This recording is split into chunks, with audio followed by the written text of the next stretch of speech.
పైకి లీటర్లా కనిపించే ప్రతి ఆయిల్ ప్యాకెట్ లీటర్ కాకపోవచ్చు, కానీ ఫ్రీడమ్ ఆయిల్ ప్యాకెట్లో మాత్రం ఖచ్చితంగా లీటర్ నూనె ఉంటుంది.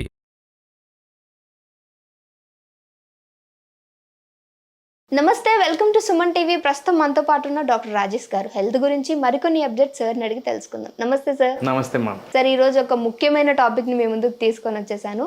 వెయిట్ ఎక్కువ ఉండటం వల్ల నాకు ఈ ప్రాబ్లం ఉంది, ఆ ప్రాబ్లం ఉంది అందం కంటే వాళ్ళు బయటకు వెళ్ళడానికి కూడా చాలా ఇబ్బందిగా ఉంటుంది. అంటే మన అపీరెన్స్ ఎలా ఉంటేనే వాళ్ళ కాన్ఫిడెన్స్ లెవెల్ అనేది కూడా అలా ఉంటుంది.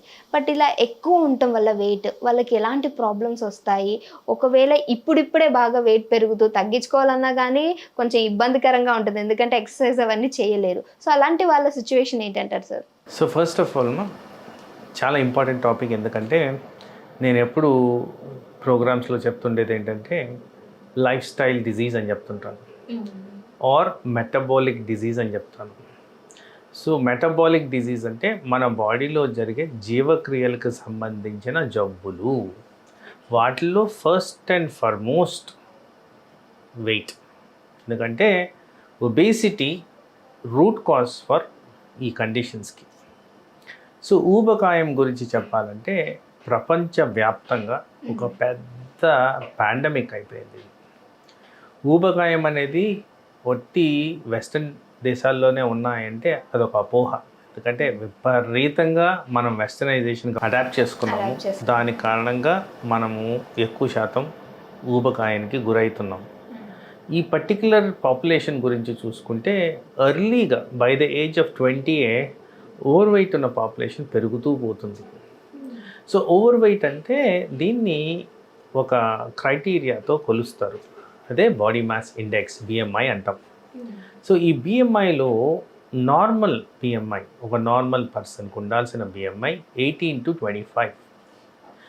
ఎవరికైతే రిస్క్ ఫ్యాక్టర్స్ ఉన్నాయో, అనగా ఎవరికైతే ఫ్యామిలీలో షుగర్ వ్యాధి, ఈ కొలెస్ట్రాల్ వ్యాధి, బ్లడ్ ప్రెషర్ వ్యాధి, హార్ట్ అటాక్ వ్యాధి, ఇలాంటి హెల్త్ రిలేటెడ్ రిస్క్ ఫ్యాక్టర్స్ ఉన్నాయో వాళ్ళల్లో ఐడియల్గా 22 నుంచి 23 మధ్యన ఉంటే కరెక్ట్. సో ఈ విధంగా చూసుకుంటూ పోతే ఆల్మోస్ట్ చాలామందిలో ఊబకాయం కనబడుతుంది. సో అందుకోసం ఒబేసిటీ కారణంగా ఇలాంటి డిజీజెస్ వస్తున్నాయి. కాబట్టి ఈ డిజీజెస్ నివారించాలంటే first and foremost step weight reduction. So మీరు అంటున్నారు మీ క్వశ్చన్లో ఇది ఎక్సర్సైజ్ చేయలేరు అంటున్నారు. ఎందుకు చేయలేరు? చెయ్యాలి అంటున్నారు. చెయ్యాలి. Health is wealth. అది బాగుంటేనే మీరు ఫ్యూచర్గా ఫంక్షనాలిటీ ఎక్కువగా మెయింటైన్ చేస్తారు, హెల్త్ రిలేటెడ్ ప్రాబ్లమ్స్ రాకుండా మెయింటైన్ చేయొచ్చు. దీర్ఘకాలంలో పర్టికులర్గా ఎల్డర్ గ్రూపులు ఉన్నప్పుడు మీకు ఎక్కువగా హెల్త్ రిలేటెడ్ కాంప్లికేషన్స్ రాకుండా హెల్తీగా ఉండేదానికి ఆస్కారం ఉంది. సో చేయడం పెద్ద కష్టం కాదు, దాని మీద దృష్టి పెట్టాలనేది ఇంపార్టెంట్. దాని గురించి ఒక ఐడియా ఉండాలనేది ఇంపార్టెంట్. అండ్ చాలామందికి తెలియని అంశం ఏంటంటే ఊబకాయం వల్లే ప్రాబ్లం వస్తుంది అని. ఈ కాంటెక్స్లో చాలామంది చిన్నపిల్లలను చూసి అబ్బా ముద్దుగా బొద్దుగా ఉన్నారు అంటారు. సో సైంటిఫిక్ డేటా అనాలిసిస్ చూస్తే ఈ ముద్దుగా బొద్దుగా ఉన్న వాళ్ళల్లో డయాబెటిక్ పాపులేషన్ ఎక్కువగా వస్తుంది. ఎవరైతే చిన్నప్పుడు కాస్త లావు ఉంటున్నారో, ఈవెన్ ఒక ఎక్స్టెంట్ పోయి ప్రెగ్నెన్సీలో కూడా బిగ్ బేబీ ఉన్నప్పుడు కూడా వీళ్ళల్లో ఇన్సిడెన్స్ ఆఫ్ డయాబెటీస్ ఎక్కువగా ఉందని కూడా కనుగొంటున్నారు. అందుకోసం వెయిట్ని ఎప్పుడు కూడా కంట్రోల్లో ఉంచడం ముఖ్యం. దానికి ఒక డైరెక్షన్ బాడీ మాస్ ఇండెక్స్, అది మెయింటైన్ చేసిన దానివల్ల లాంగ్ టర్మ్గా హెల్తీగా ఉండేదానికి ఆస్కారం ఉంది. సో అయితే హెల్తీగా ఉన్నారు ఒక పర్సన్ అని చెప్పాలంటే వాళ్ళని చూడంగానే వాళ్ళ వెయిట్ చూస్తామా, లేకపోతే వాళ్ళ ఏజ్ని బట్టి చెప్తూ ఉంటామా సార్? సో హెల్త్ అనేది ఏంటమ్మా, దీనిలో ఒక ఇంగ్లీష్లో సేయింగ్ ఉంది, don't judge the book by its cover అని. సో ఇన్నర్ కంటెంట్కి వెళ్ళాలి. ఒక పర్సన్ హెల్తీగా ఉండడం అంటే, సో ఎగ్జాంపుల్ 20 సంవత్సరాల అబ్బాయిని తీసుకుందాం, చూసి చెప్ప కుర్రోడు బాగున్నాడు అని. కానీ అదే 20 సంవత్సరాల అబ్బాయి నా రూమ్లోకి వచ్చినప్పుడు ఏదో ఒక ప్రాబ్లంతో వచ్చినప్పుడు మేము చెక్ చేసినాడు, వీళ్ళకే బీపీ ఉంటుంది, వీళ్ళకే కొలెస్ట్రాల్ ఉంటుంది, వీళ్ళకే షుగర్ ఉంటుంది. సో అలా చాలా మటుకు ఫ్రీక్వెంట్గా చూస్తున్నాం.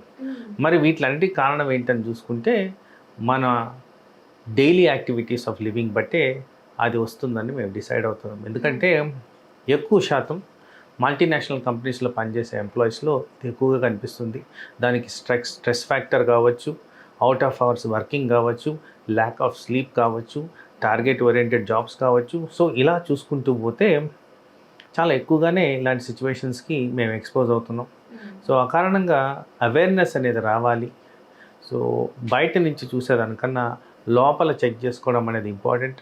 మోస్ట్ ఇంపార్టెంట్గా ఇయర్లీ వన్స్ ఒక ఫుల్ బాడీ చెకప్ అనేది చేసుకుంటే డెఫినెట్గా మనకి ఎక్కువ కాలం ప్రాబ్లమ్స్ లేకుండా ఉండొచ్చు. ఓకే, అంటే సార్ వెయిట్ ఎక్కువ ఉండడం వల్ల అయితే వచ్చే ప్రాబ్లమ్స్ ఏంటంటారు మీరు? Excellent question actually. సో ఎక్కువ వెయిట్ ఉన్న వాళ్ళల్లో ఆల్రెడీ హైలైటెడ్ విధంగా చూసుకుంటే ఒకటి మానసిక ఒత్తిడి. చాలామందికి తెలీదు.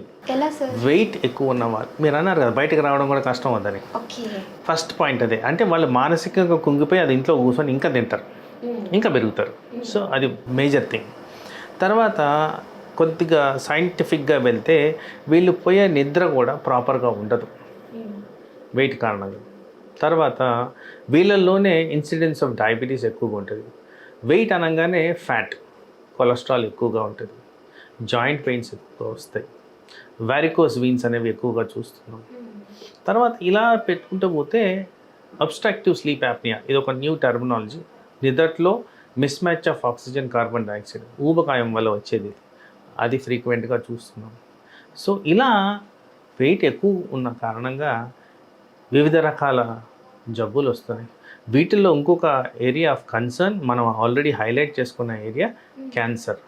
ఎక్కువ వెయిట్కి క్యాన్సర్కి కనెక్షన్ ఉంది. ఎక్కువ వెయిట్కి ఇన్ఫర్టిలిటీ రేట్స్కి కనెక్షన్ ఉంది.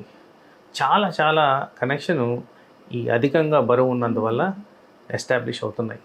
అందుకోసం వెయిట్ని కంట్రోల్లో పెట్టుకోవడం చాలా ఇంపార్టెంట్. వెయిట్ గురించి మాట్లాడినప్పుడు మజిల్, ఫ్యాట్, బోన్ రేషియో ఒక ప్రాపర్ అసెస్మెంట్లో జరగాలి. ఎక్కువ శాతం మజిల్ ఉండాలి, తక్కువ శాతం ఫ్యాట్ ఉండాలి. ఇవన్నీ కూడా బాడీ కాన్స్టిట్యూషన్లో చాలా ఇంపార్టెంట్ అయిన థింగ్స్. Okay sir. సో ఈరోజు వెయిట్ గురించి చాలా చక్కగా మాకు అందరికి అర్థమయ్యే విధంగా వివరించినందుకు థ్యాంక్ యూ సార్.